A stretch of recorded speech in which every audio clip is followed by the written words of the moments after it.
My name's Jacob Wilkes, and in this video, I'm going to be sharing with you what I wish someone told me when I was younger. Make sure you hit that subscribe button, and let's get right into it. During COVID lockdown, I would go grab my phone and walk over to my computer desk. From there, I would join my online class and proceed to mute the teacher. I would then load up the game, join Discord with my friends, and proceed to play all day long, which is pretty much a full-time job plus overtime. I was putting maximum effort into something that wasn't even real.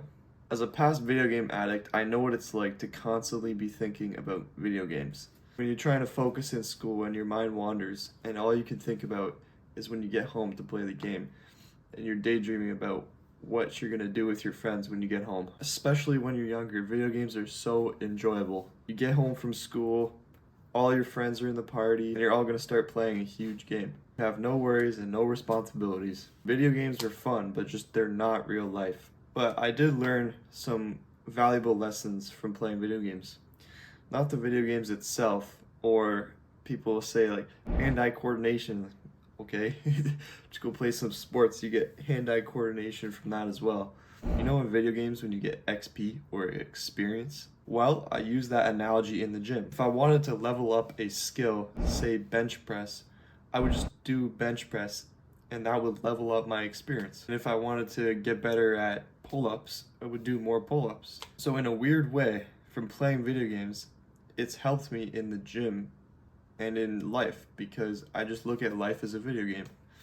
When you get older, video games just aren't as fun anymore. When you hear people saying like, oh, there's no fun games or there's no good games out right now, that's because I find, me personally, I'm chasing something that doesn't exist anymore. The times we had with our friends, we can never get back, and we can never recreate that time. Video games give you a false sense of accomplishment if you level up and achieve your goals. And I said to myself, instead of achieving something that doesn't exist in a video game, why don't I just transfer that into the gym? The problem is the accomplishments that you make in the game don't matter because they're not even real. If my younger self heard what I just said, I would literally call him crazy. Then I hear people saying, oh, I'm gonna be a professional gamer.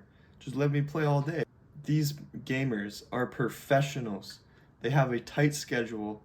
They wake up at the same time. They go to bed at the same time. They're practicing 10 hours a day. They're not fooling around. They're not having fun. They're in the practice arena 10, 12 hours a day, every single day.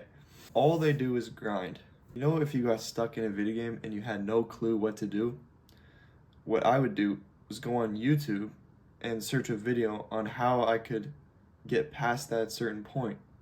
So it's the same thing in real life. If I'm stuck at a certain weight on bench press, I'm gonna search up tons of videos on how to improve my form to improve my bench press. The most common thing I hear is, what about just 1 hour of video games at the end of the day? There's nothing wrong with that, right? Well, what could you do with 7 hours per week at the end of the day? Did our fighting age 21-year-old ancestors come home and play 1 hour of video games? Did they click buttons on the keyboard and shit talk 12-year-olds online? No, they probably worked all day, came home, and sat down and just reflected on the day and probably read a book or something calming. Do wealthy people play video games? Do millionaires play video games? Just 1 hour at the end of the day, that's it. Oh, I'm just winding down from a hard day's work. Only 1 hour, but that 1 hour turns into 2. That 2 hour turns into 5. The worst thing is you just wasted a bunch of time without even realizing. You're playing video games, your mind is racing. It's not resting.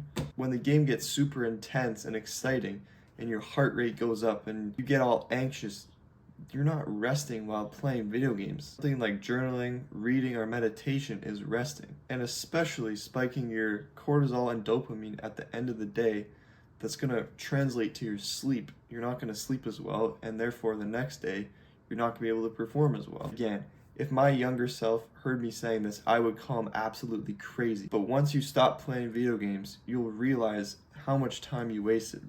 I'm not stopping you from playing 1 hour of video games, but me personally, I feel super anxious because I know I'm wasting my potential while playing the game. I'll always be a gamer, but I'll use video game analogies in real life. I'll never go back to playing 8 to 10 hours a day. It was absolutely a waste of time, and I wish someone told me this when I was younger. I hope this video helped.